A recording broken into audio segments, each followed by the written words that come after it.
Hello focus, recently अभी securities and exchange board of India, जिसको आप सभी लोग सेबी के नाम से जानते ही होंगे, उन्होंने एक डिटेल्ड एडवर्टाइजमेंट पब्लिश करा है ऑन 22 जून 2023 को।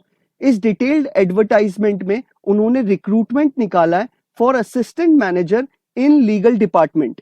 इसी के बारे में मैं आपको डिटेल में इंफॉर्मेशन प्रोवाइड करने वाला हूं कि क्या एजुकेशनल क्वालिफिकेशन मांगी गई है, क्या एज क्राइटेरिया रखा गया है, कौन सी डेट से पहले आपको ये फॉर्म फिलअप कर देना है, क्या सिलेक्शन प्रोसीजर है और साथ में ही क्या सिलेबस हमारा आने वाला है। तो सबसे पहले मैं आपको एक इंपॉर्टेंट और मेजर इंफॉर्मेशन शुरुआत में ही देना चाहता हूं कि जो भी बच्चे ने अभी जस्ट लॉ ग्रेजुएट हुए हैं और जो अभी प्रैक्टिस भी कर रहे हैं as an practicing advocate enrol हो चुके हैं, वो दोनों कैटेगरीज ही इसमें अप्लाई कर सकते हैं, इस रिक्रूटमेंट प्रोसेस का पार्ट बन सकते हैं। वो परफेक्ट कैंडिडेट है इस फॉर्म को फिल करने के लिए। जो फ्रेश लॉ ग्रेजुएट हैं वो भी, और जो अभी प्रैक्टिस कर रहे हैं एज एन एडवोकेट वो लोग भी। तो दोनों कैटेगरीज के बच्चे इसे अप्लाई कर सकते हैं। तो सबसे पहले हम जान लेते हैं इंपॉर्टेंट डेट्स। तो हमको ये फॉर्म फिलअप करना है आज के दिन, मतलब 22 जून 2023 से इसका रजिस्ट्रेशन चालू हो जाएगा और 9 जुलाई 2023 9 जुलाई 2023 से पहले आपको अपनी पेमेंट और रजिस्ट्रेशन दोनों कंप्लीट कर लेना है, तभी आप इस पूरे रिक्रूटमेंट प्रोसेस का पार्ट बन पाएंगे।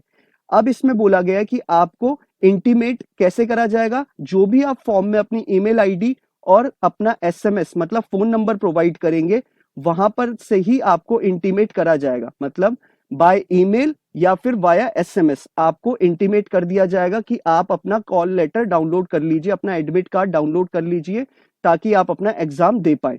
अब इसमें 3 फेजेस में एग्जाम होंगे। सबसे पहले आपका प्रीलिम्स होगा फेज 1, फिर आपका फेज 2 मेंस होगा और फेज 3 में आपका पीआई होगा जो कि आपका इंटरव्यू है। अब इसमें बोला गया है फेज 1 में आपका जो एग्जाम कंडक्ट होगा वो 5 अगस्त 2023 को कंडक्ट होगा। फेज 2 जो कि आपका मेंस होगा वो आपका 9 सितंबर 2023 को कंडक्ट कराया जाएगा। फेज 3 जो आपका पर्सनल इंटरव्यू होगा, पीआई होगा, उसकी डेट्स अभी रिवील नहीं करी गई हैं।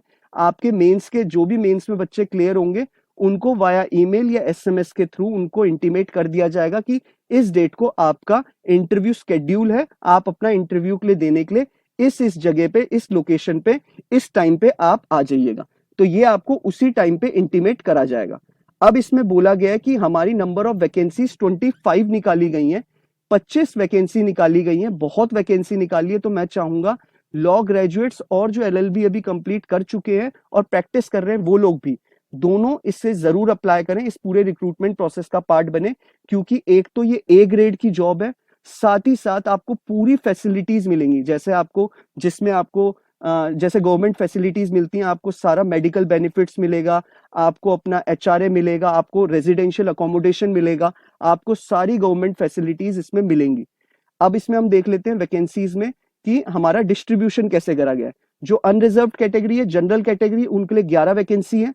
अदर बैकवर्ड क्लास जो कि ओबीसी है उनके लिए 7 वैकेंसी, शेड्यूल कास्ट के लिए 3 जो कि एससी है, एसटी शेड्यूल ट्राइब के लिए 2, इकोनॉमिक वीकर सेक्शन मतलब ईडब्ल्यूएस उनके लिए 2 vacancy. It makes the total of 25 vacancy, 25 vacancy legal department के लिए निकाली गई है।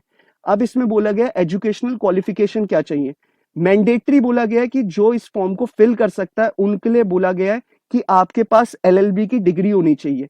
इररिस्पेक्टिव आपके पास एलएलबी की डिग्री 3 ईयर्स की हो या फिर 5 ईयर इंटीग्रेटेड कोर्स की हो, अगर आपने अपनी एलएलबी कंप्लीट कर ली है तो आप इस फॉर्म को फिल कर सकते हैं, इस रिक्रूटमेंट प्रोसेस का पार्ट बन सकते हैं।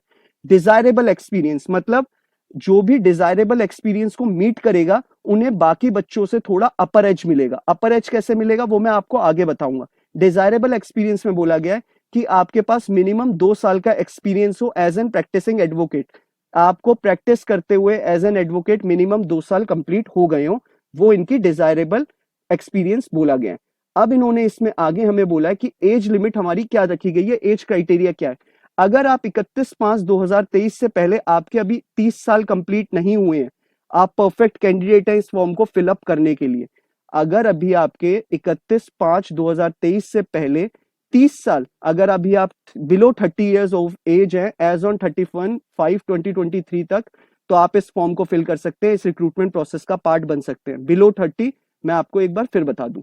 अब जो इसमें एज रिलैक्सेशन दिया है वो एज पर नॉर्म्स दिया है, गवर्नमेंट नॉर्म्स के अकॉर्डिंग। मतलब जो शेड्यूल कास्ट और शेड्यूल ट्राइब हैं, जो SC ST कैंडिडेट्स हैं, उनको 5 साल का एज रिलैक्सेशन दिया है। जो हमारे OBC अदर बैकवर्ड क्लास के कैंडिडेट है, जिसमें वो नॉन क्रीमी लेयर के लोग हैं, उनको 3 साल का आपको एज रिलैक्सेशन दिया गया है। अब इन्होंने इसमें आगे हमसे बोला है कि आपका पेपर सिलेक्शन प्रोसीजर कैसे होने वाला है। सिलेक्शन प्रोसीजर में इसमें बोला है कि आपके 3 पार्ट होंगे, फेज 1, फेज 2, फेज 3। फेज 1 में आपका प्रीलिम्स होगा, जिसमें आपके 2 पेपर होंगे, पेपर 1, पेपर 2। फिर उसके बाद आपका फेज 2 होगा, उसमें भी आपके 2 पेपर होंगे, पेपर 1, पेपर 2। और जब फिर आपका इंटरव्यू होगा, वो आपका 100 नंबर का होगा, जिसमें 90 नंबर आपके इंटरव्यू के, सिर्फ आपके जो ग्रेजुएट पास करे होंगे, फ्रेश ग्रेजुएट, वो 90 नंबरों में से उन्हें वो क्राइटेरिया किया जाएगा। और जो 10% होगा वो उनको मिलेगा, जो बच्चे अभी जो डिजायरेबल क्वालिफिकेशन मैच करते होंगे। तो इसलिए उनको मैंने बोला था थोड़ा अपर एज मिलेगा बाकी कैंडिडेट से। बाकी जो अभी फ्रेश लॉ ग्रेजुएट्स हैं, उनको भी बिल्कुल ऐसा सोचने की जरूरत नहीं कि उनके चांसेस कम है। मुझे लगता है उन्हीं के चांसेस सबसे ज्यादा है इसमें सिलेक्ट होने के। अब इसमें जो फेज 1 का जो प्रीलिम्स होगा, उसमें पेपर 1 और पेपर 2 आपका MCQ आने वाले हैं। उसमें पेपर 1 में आपके बेसिक्स क्वेश्चन होंगे, मॉडरेट लेवल का डिफिकल्टी लेवल होगा।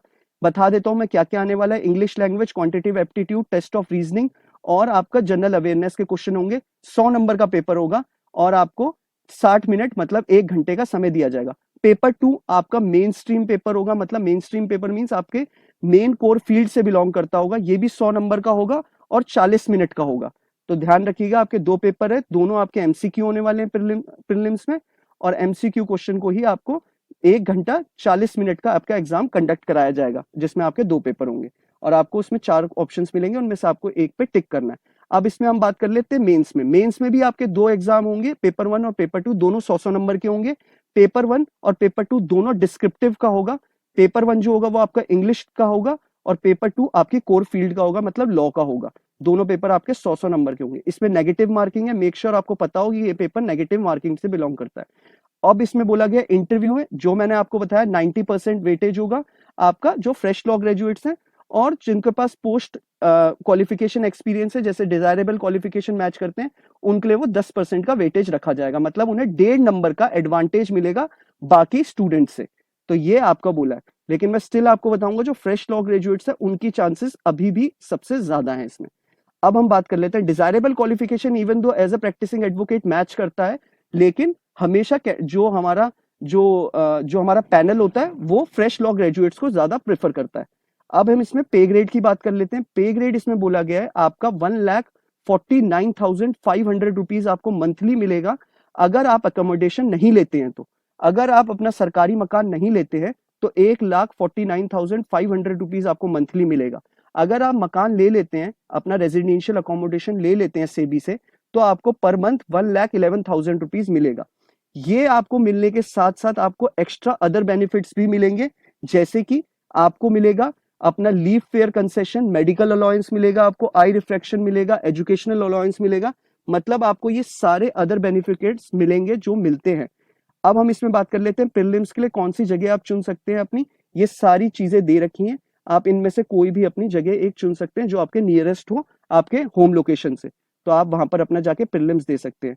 ये मेंस की लोकेशन है, जहां भी आप जब प्रीलिम्स क्लियर कर लेंगे, मेंस के लिए आप इन्हीं में से कोई जगह चुन पाएंगे।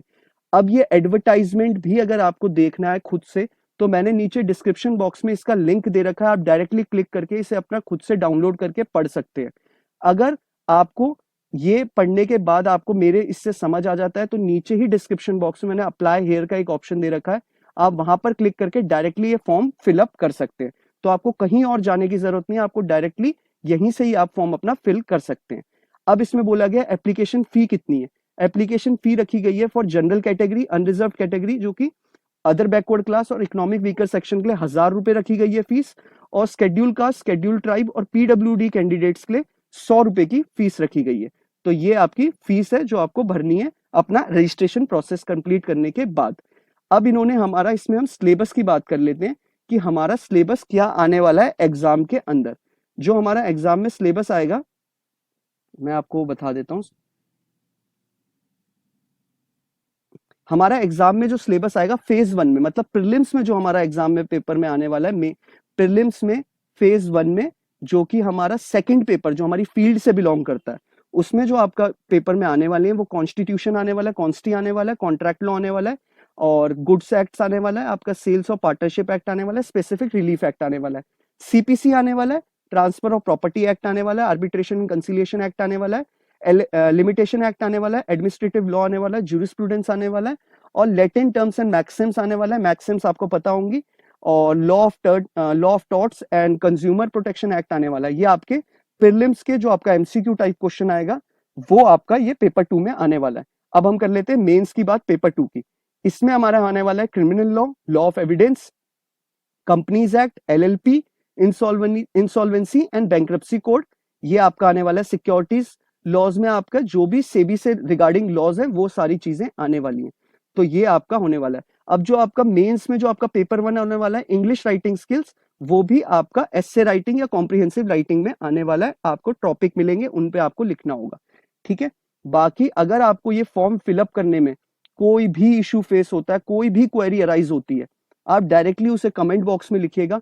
मैं कोशिश पूरी करूंगा कि उसे टाइमली आपको उसको रिजॉल्व कर दूं या उसे करने की कोशिश करूंगा। बाकी अगर आपको ये वीडियो पसंद आया हो तो मैं चाहूंगा आप इसे please like, share and subscribe जरूर करें। Thank you so much.